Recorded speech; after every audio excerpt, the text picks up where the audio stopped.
Hi, and welcome to the Red Roses Spartacus League podcast. Very glad to have again here Paul Dobson from the Communist Party in Venezuela. Now, Paul and I spoke back in September, I think it was, about what was happening in Venezuela there and what the PSUV, the ruling Venezuelan Socialist Party, was doing to the Communist Party, the PCV. Paul, do me a favor, do a quick introduction of yourself and remind us very, very briefly what we spoke about back in September. Then we'll talk about what's happening now. Hi, Stuart. So thanks very much for having me onto your podcast, and a big hello to all of your listeners who are tuning in today. So my name is Paul Dobson. I'm a member of the Central Committee of the Communist Party of Venezuela, elected in the last Congress of ours, which was the 16th Congress held in November 2022. Congratulations, mate. Well done. Well, thank you very much. A great honor to be elected to the Central Committee of such a historic party. The Communist Party of Venezuela has now been in existence for over 90 years. That's a long time of struggle. Absolutely. And the struggle continues. So tell us what happened back in September when they effectively tried to ban you guys by imposing some kind of fake leadership upon you. Effectively, yes, Stuart. The Communist Party of Venezuela, just to give a very quick recap to your listeners, because many probably won't have heard about what's going on here. It's not made the big news, the mainstream media, obviously. So the Communist Party of Venezuela for many years coincided with the governments of turn, both of Hugo Chavez and then later his successor, Nicolas Maduro. And we supported the government. We were never part of the government. We never had ministries or formed a coalition per se, but we supported their governments from the PSUV party. This changed around 2018 as a result of an accumulation of government policies which we had to criticize based on obviously our class interests, which were at that point distinct from the interest being expressed by the government. So Venezuela entered a very deep crisis of capitalism, predating the change of government, so around 2012, essentially, which was accentuated by the drop in oil prices, and of course, hugely accentuated by the US-led sanctions on the country, which started in 2017. So this crisis of capitalism was confronted by the government now of Nicolas Maduro in a way which led to not just us, but a number of left-wing allies of his distancing themselves from his policies. His idea to overcome this crisis of capitalism, a cyclical crisis of capitalism, was to grant major concessions to large and especially transnational capital. And at the same time, really working down working class rights, rolling back a lot of hard fought gains for the workers, and contracting domestic demand through a massive real wage reduction, which has sent thousands and probably millions back into poverty. Now, this was the crux of our decision to distance ourselves from the PSUV government, which led in 2018 to a formal break with them. Now, obviously, the government didn't like this, Stuart. I think this was fairly clear for all to see. And they didn't like the fact that people were criticizing them from a left-wing perspective. And this led them to try to apply a number of different methods to silence us, essentially. These methods didn't work. And their last card was the one that they applied last year, in fact, in 2023. So what happened last year? Essentially, they grouped together a handful, no more than a dozen, of their own members and one or two ex-communist members, no current members, no Communist Party members, one or two ex-members who had left the party being accused of corruption and other things many years ago. So they grouped these people together, dressed them all up in newly printed PCV clothing, caps, T-shirts, and everything else, and then presented them to the country through the state-run press as a leadership challenge within the Communist Party of Venezuela. Now, this, of course, was farcical to us because they weren't Communist Party members. They weren't communists. They were members of the government party. This was very clear to us. But obviously, in the means of communication and the press, all of this can be distorted. Now, these people ended up introducing a leadership contest qualm to the Supreme Court of Justice. And this basically argued that they, as supposed PCV members, which was false, is false, continues to be false, were being excluded from the decision-making process of the party. Now, the Supreme Court judges have all been appointed by the current government, so it was very clear, very obvious that they were going to rule in favor of this government-backed and government-financed, very importantly, government-financed group of people who are looking to take over and kidnap the PCV's political line and, more importantly, our electoral ticket. This ruling came out in August, Stewart, and as expected, it ruled in favor of the government in this case. And the legal figurehead of the PCV, which for on and off for the last 90 or so years has been led by the working class, now passed over to these representatives of the petty bourgeoisie. This group of 7 or 8 people, none of which who are communists, now control the Communist Party of Venezuela's assets, the Communist Party of Venezuela's legal name, and, like I said, our electoral ticket. Now, they very quickly said that that electoral ticket is going to be backing Nicolas Maduro in the presidential elections later this year, which I'm sure we'll talk about a little bit further on in the podcast. But this is more or less a background. So basically, the Communist Party of Venezuela, the party itself, the party structure, the party membership, is now illegal per se. There is a parallel Communist Party of Venezuela, and a shell of a party with a name and a leadership, but they have no membership, they have no regional structures, they have no branches, they have no political line, they have no congresses. It's not a real party, essentially. Whereas the real party, which continues to exist, which holds its congresses, which has a political bureau, which has a press outlet, which has branches and everything else, is working essentially clandestinely outside of the legal structures awarded to it by the bourgeois state. So this is more or less the situation, Stewart. Extraordinary. I think many people will find this a shock because some people talk here and also in the States as if Venezuela is a communist country.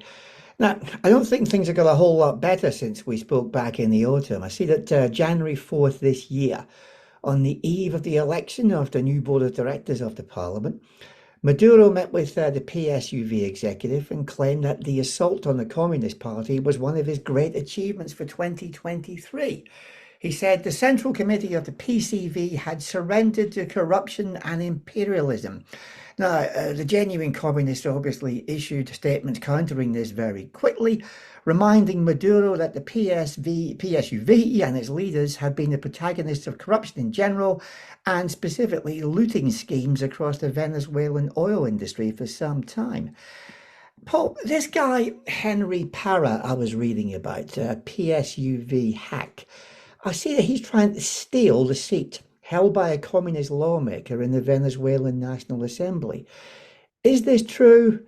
And if so, can you elaborate? Why are the PSUV doing this? Essentially, yes, Stuart. Every 5th of January, the National Assembly in Venezuela re-elects its what in the UK would be its speaker and deputy speaker, essentially. Here we call them the president and the first and second vice presidents of the National Assembly. And these are all dominated by the PSUV, as is to be expected, because they have a huge parliamentary majority. The Communist Party has one seat, one lawmaker in the National Assembly, who was elected in 2020 on a broad ticket of a whole range of left-wing movements, excluding the PSUV, but not just a Communist Party vote. This is important. There was a lot of other small left-wing parties and groups, grassroots organizations who accompanied us in that electoral battle, and we managed to get one deputy elected, which was for us a large victory. So he's there representing all of these voices. He's there representing these people who are trying to live on a minimum wage in Venezuela, who are against the government policy. And importantly, he's representing even a lot of people, a lot of grassroots members of the PSUV who are in disagreement with their party line. People who still believe in the revolutionary dream of Hugo Chavez, for example, and who now look at the government policy and say, not in our name, essentially. So he's the only member of parliament, essentially, talking about wages, talking about the workers, talking about healthcare, education, collective contracts, and so on. And this, of course, has proved to be a stone in the shoe of the PSUV, who look to whitewash parliament and pass laws without any sort of debate. It's been a common practice over the last year or two. So obviously this, for them, needed to be silenced. Just before the new leadership of the National Assembly was elected this year, the person or the leader of these mercenaries who are now in charge or have now got control of the PCV's legal figurehead, a guy called Henry Parra, an ex-member of ours, in fact, expulsed from the party many, many years ago. He held a press conference basically calling on the National Assembly and the new leadership to not allow the communist deputy to speak or introduce any sort of proposal in the National Assembly because, according to Henry Parra, he now doesn't speak in the name of the Communist Party. Now, this was shocking. This was shocking, firstly, because a deputy who is elected to a National Assembly is not elected on a sort of quota basis from his party. The deputy, Oscar Figuera, his name is there representing a whole range of the electorate who voted for him, not just one party. So whether or not he represents the Communist Party of Venezuela or not is to some extent secondary. And also, this would be if they come to actually exclude him, which is, there is precedence. This has been done with members of parliament before. If this does occur against Oscar Figuera, this would be a huge attack on not just the Communist Party of Venezuela and these working class voices, but on democracy itself to some extent, on the system itself and all of the people who voted for this deputy to take a seat in this body. So this is extremely worrying, that this attack is now going beyond an attack against the Communist Party and is starting to attack a whole sector of the electorate who maybe aren't in agreement with the government policy from a left-wing perspective. I wonder, is similar grief being inflicted on other parties at the moment in the left opposition, or has it just been reserved for the Communist Party? As the contradiction deepens, Stewart, this contradiction that has grown in the last couple of years between the working people and the government policy, a contradiction which has always existed historically, structurally, in a capitalist society as we have in Venezuela, but over the last couple of years has really increased quite significantly and has become a lot more antagonic, we could say. As this contradiction deepens, the voices on the left against government policy are increasing. And the government has, of course, sought ways to resolve this contradiction, because the stronger this contradiction is, the weaker the government is, we could say, to some extent. So the government has invented a number of different ways of silencing these voices or resolving this contradiction. Everything except, let's say, retaking the left-wing policies, which the people are looking for them to do. So on the one hand, we've seen an uptick in persecution, especially of labor leaders. A number of trade unionists in Venezuela are currently behind bars, many illegally without arrest warrants. Only last week, a regional leader of the Teachers Federation was, I can't say arrested because there was no arrest warrant. He was kidnapped by security forces violently while in a trade union meeting. They were organizing a strike in one of the states, and he was taken away by state security forces. And only recently we found out where he is.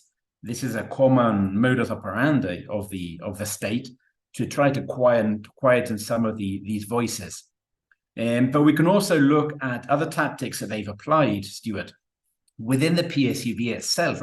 Remember, very important to remember, the PSUV is a party which is made up of different fractions. It's a polyclass-based party. It is not a united party. From its very first days, it was an amalgamation of different groups, different organizations.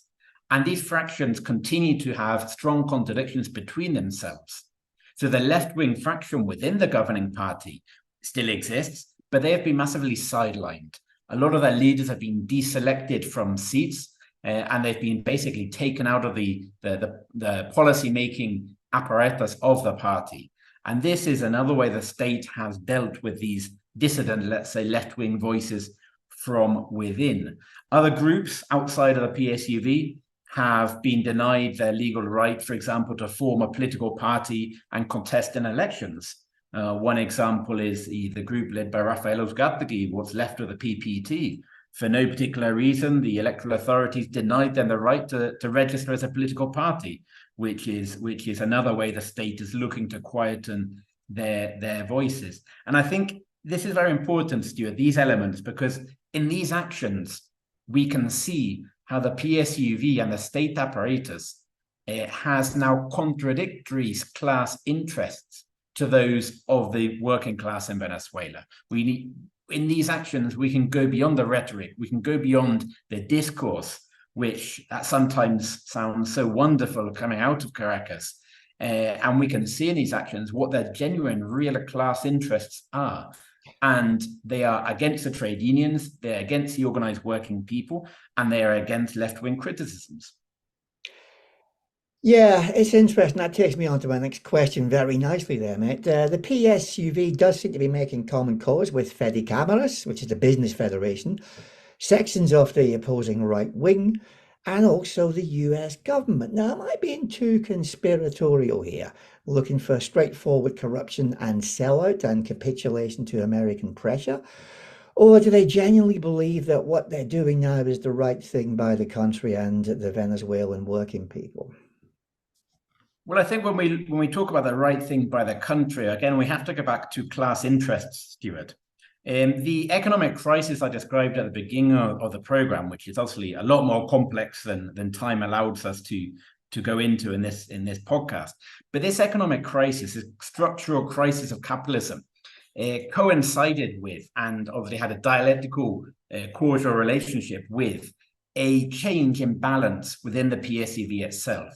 So I just recently talked now about the left-wing currents within the PSUV, but there are also petty bourgeois currents and there are large bourgeois currents within the PSUV, large landowners, business, industrial owners, and so on.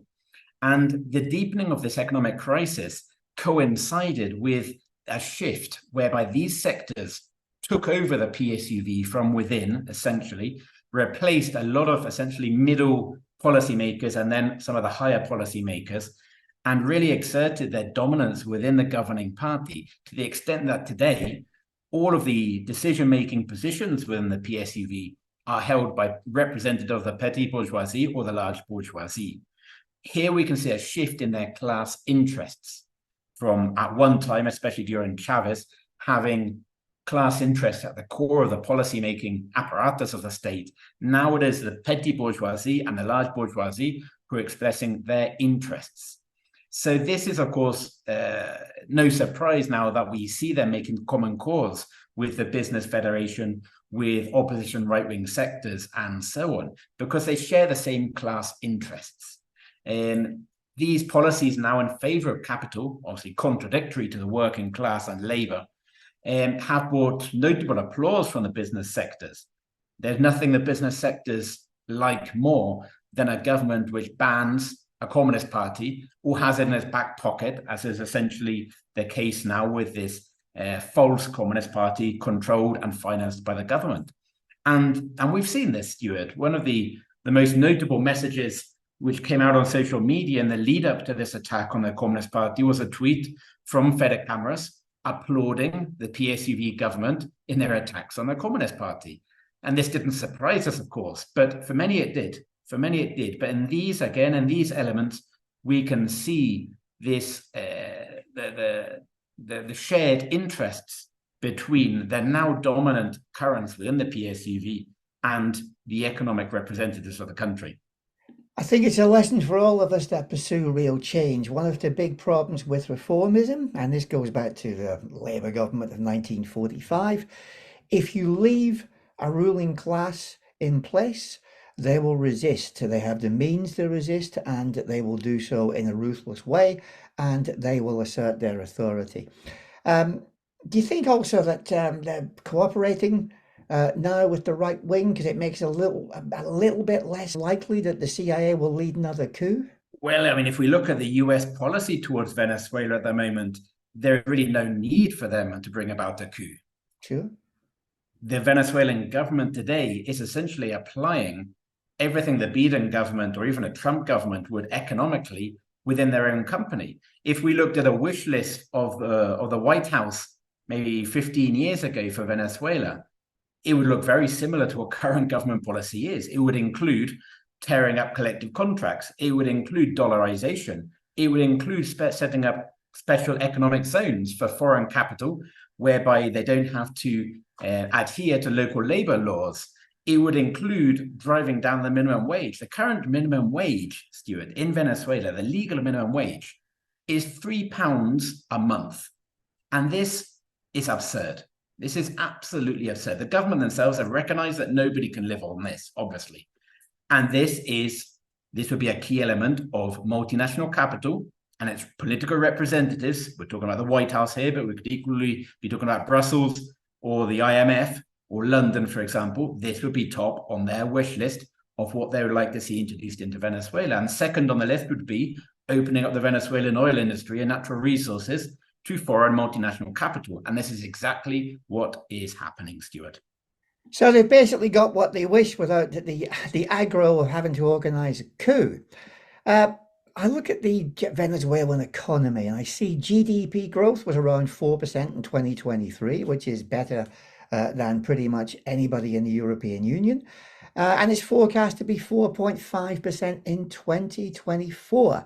Maduro was apparently demanding more effusive applause from the groups of business people he was addressing whenever he trumpeted these figures. This is a question I think you pretty much answered anyway. Who's getting the benefit of this growth? It sure as hell does not appear to be the Venezuelan working class. I see reports about salaries being replaced by bonuses and retired oil workers not being fully paid the monies to which they're entitled.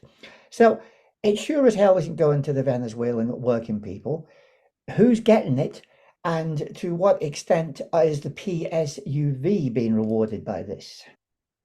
For many years of the harshest years, let's say, of the economic crisis of capitalist, Stewart, when the Venezuelan workers were starting to protest and organize themselves against these policies to drive down wages, the government responded essentially with two lines. They firstly said, look, we've got all these sanctions, there's not enough budget for us to increase wages. And at the time, a lot of people said, this sounds reasonable. This sounds reasonable. And the second line of the government said, we're in recession. The economy contracted something like 85% over 6 years. I mean, this is a huge contraction. But the government said, when the economy starts growing again, we will increase wages. And everyone said, okay, this also sounds reasonable. This sounds logical. They accepted that. That quietened things down for a while. If we look at the country now, Stewart, as you say, the economy is growing, obviously from a very significantly reduced size in the first place, 15% of what it was in 2013, but it is growing. We're seeing the sanctions every day are being applied less. We're seeing multinational capital coming into the country. We're seeing the CEO, the board of directors, in fact, of Chevron being invited to the presidential palace to sit down with the president and have a nice cup of coffee. So now the workers are saying, hold on, what about these sanctions? We don't see any sanctions. We see government officials and ministers on lavish holidays abroad and holding massive multi-million-dollar concerts in their backyard. And you're talking to us about sanctions.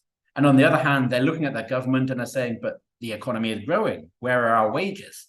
Wages have been frozen for over 2 years now in Venezuela, with inflation rates still well above 150%, which means that, as I said at the beginning, the contraction in domestic demand has been brutal, Stewart. And people are really struggling to survive. And all the while looking at some of these lavish government policies, looking at, for example, the ex-oil minister, Tariq El-Aissami, who, by the government's own confession, stole $2 billion from the Venezuelan oil industry and hasn't been arrested. He has disappeared since these accusations were made. and it is understood that he's living in his house, wherever that may be in Caracas, and is not being arrested by the government. So $2 billion can go disappearing, can disappear from the oil industry, but there's not enough money to pay an extra dollar to the teachers and the doctors and the nurses who are working for £3 a month. What are the Venezuelan working class, the people that turned out in the streets to defend the PSUV and the whole Bolivarian revolution in general, what are they doing about this dire situation? What are the trade unions saying? Here we can generally group three responses, Stuart. There's been a group of the workers, a group of working class people, obviously those with the least amounts of class consciousness, we can say, who have essentially sold out to these new policies, who have got on board with these new policies, who have basically converted themselves into alienated lumpen and said, yeah, you know, this is a way forward. Private capital is a way forward. We're still going to be earning our crumbs, but you know, we need more private capital. And this is an important sector of the workers, especially associated with the PSUV. There's another large group of workers, much larger group of workers, who have responded to the situation by basically disactivating themselves, distancing themselves from the class struggle and concentrating on survival, basically. Concentrating on feeding their families, concentrating on holding up 2 or 3 jobs at a time, holding up, trying to educate their children because the schools aren't working. And this includes, of course, many millions of workers, around 5 million, maybe more, who have left the country, who have emigrated out of Venezuela, essentially because of these economic policies and looking for a better life for them or their families. So these people are now not active in the class struggle. These are now people who will maybe vote, but probably not even that, but are definitely not involved in trade union activity or organized class struggle within the country. And the third group, which is the most interesting one with regards to the class struggle, are those workers with a higher level of class consciousness who have decided to try to confront these policies by increasing their levels of popular organization, by increasing their mobility and increasing their militancy to discuss and confront these measures. And these are the groups we've seen come out onto the streets very recently. They're being led by teachers' unions and doctors' and nurses' unions, and they're demanding wage increases, they're demanding collective contracts, they're demanding all of these rights, which were hardly won under the Chavez government and which have now been rolled back. And this is where we're now seeing the highest levels of class struggle in the country. And it's really transcending the traditional political lines between Chavismo and opposition, right-wing opposition. This false polarization of the country into 2 blocks is now not applicable at all. We're seeing workers who affiliate themselves with right-wing parties being arrested by the government. We're seeing workers affiliated with the Communist Party arrested by the government. And this is where we're looking to really try to confront these economic policies by this corrupt and immoral government. Paul, what do you think happens next? Generally, and specifically to the Venezuelan Communist Party, do you guys feel any real danger here? Of course, Stuart, of course. We are essentially illegally. We are essentially working illegally, doing our political work illegally. When I talk to you in the name of the Communist Party, the Central Committee of the Communist Party, as I do now, essentially, according to the bourgeois state legal apparatus, I don't have the right to do that. And so all of us speaking in the name of the Communist Party at the moment here in Venezuela are to some extent doing so on the margins of the law. And this is extremely concerning. But we're going to continue struggling. We're going to continue in the right, correct dialectical analysis of our material conditions. And at the moment, that leads us to be in the streets alongside the people in these marches, in these protests against these government policies. And of course, it doesn't allow us to be in bed with the government. It doesn't allow us to make concessions to the government. And it doesn't allow us, of course, to back the government in the upcoming elections, which are scheduled for this year. So our struggle continues, the class struggle continues well beyond the legal rights which a bourgeois system grants to a political party or not. The class struggle continues to develop, and this is exactly where we are. And just a quick point about the presidential elections, Stuart, because I'm sure many of your listeners will have that on their radar a little bit. Presidential elections scheduled for this year. At the moment, the way things are looking at the time of this podcast, very dubious in terms of the legitimacy of these elections. It is more than likely that the government candidate will be the incumbent president himself. Us, the communists, are essentially barred from running because we don't have control over our electoral ticket. The electoral ticket of the PSUV will be backing Maduro, but of course, as I've explained, without a party behind it. The right-wing opposition are currently looking for their candidate, and everything would indicate if they're able to unite around any candidate, whoever that may be, they will more than likely win. The recent elections, the recent polls seem to indicate quite strongly that the government-based voters have been reduced massively over the last 5 or 6 years. And the traditional problems which have hampered the right-wing opposition, which revolve around personal interests and divisions, if overcome, would not be a problem to them beating the government. And this is, to some extent, the fear the government have at the moment. The main right-wing candidate, I won't even name her because she's such a dirty piece of work. She doesn't deserve to be named on such a prestigious podcast, but she's recently been barred from running. And this is essentially a show of fear from the government. The government are aware that she probably would, at this moment, have beaten them in a fair election. And so obviously they can't allow a fair election to be held. So this is worrying as well. This is a massive rollback in terms of democracy. Venezuela took massive strides in terms of advancing worker-led, people-led democracy under Hugo Chavez, and these are now being rolled back. We expect participation to be meager. The participation in the recent referendum held in the country in December, we're not quite sure because the authorities haven't even said what it really is. But everything suggests it may have been as low as 10% turnout, which is shocking for a referendum on an issue of national importance. So these are the sort of problems the elections are going to hold. And of course, for us, the communists, it's going to bring greater persecution and greater contradictions with the bourgeois parties. Paul, this is all quite shocking. The situation seems to have deteriorated pretty much rapidly since we spoke in September. For your closing remarks, please, sir, we need to do something more about this across here. We need to begin a proper campaign. Let us know what we could do to help.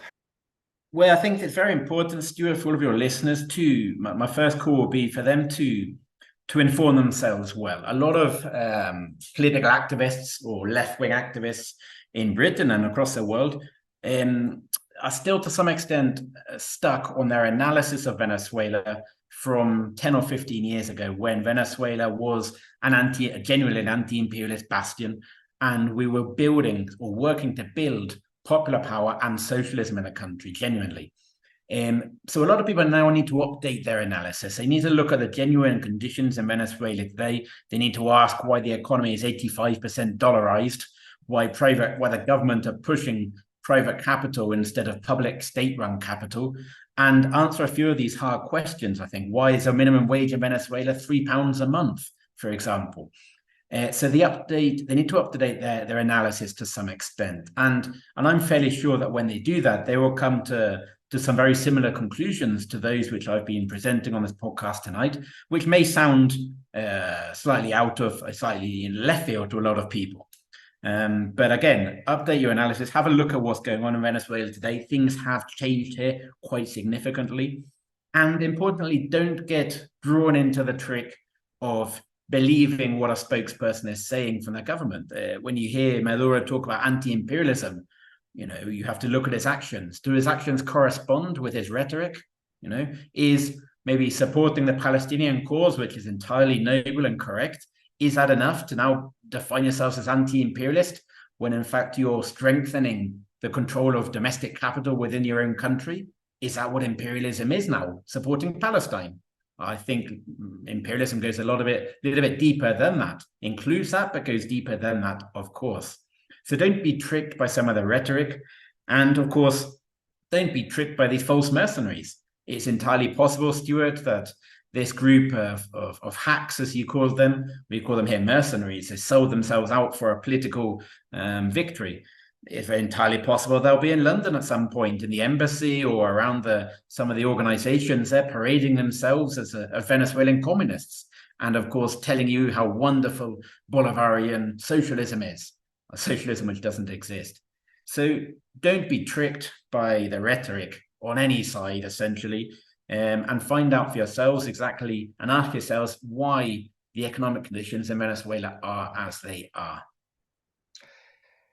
Yeah, seek understanding beyond your immediate perception is one of the things that we try and instill with this podcast series, and indeed in life and politics in general. So it's important we begin there.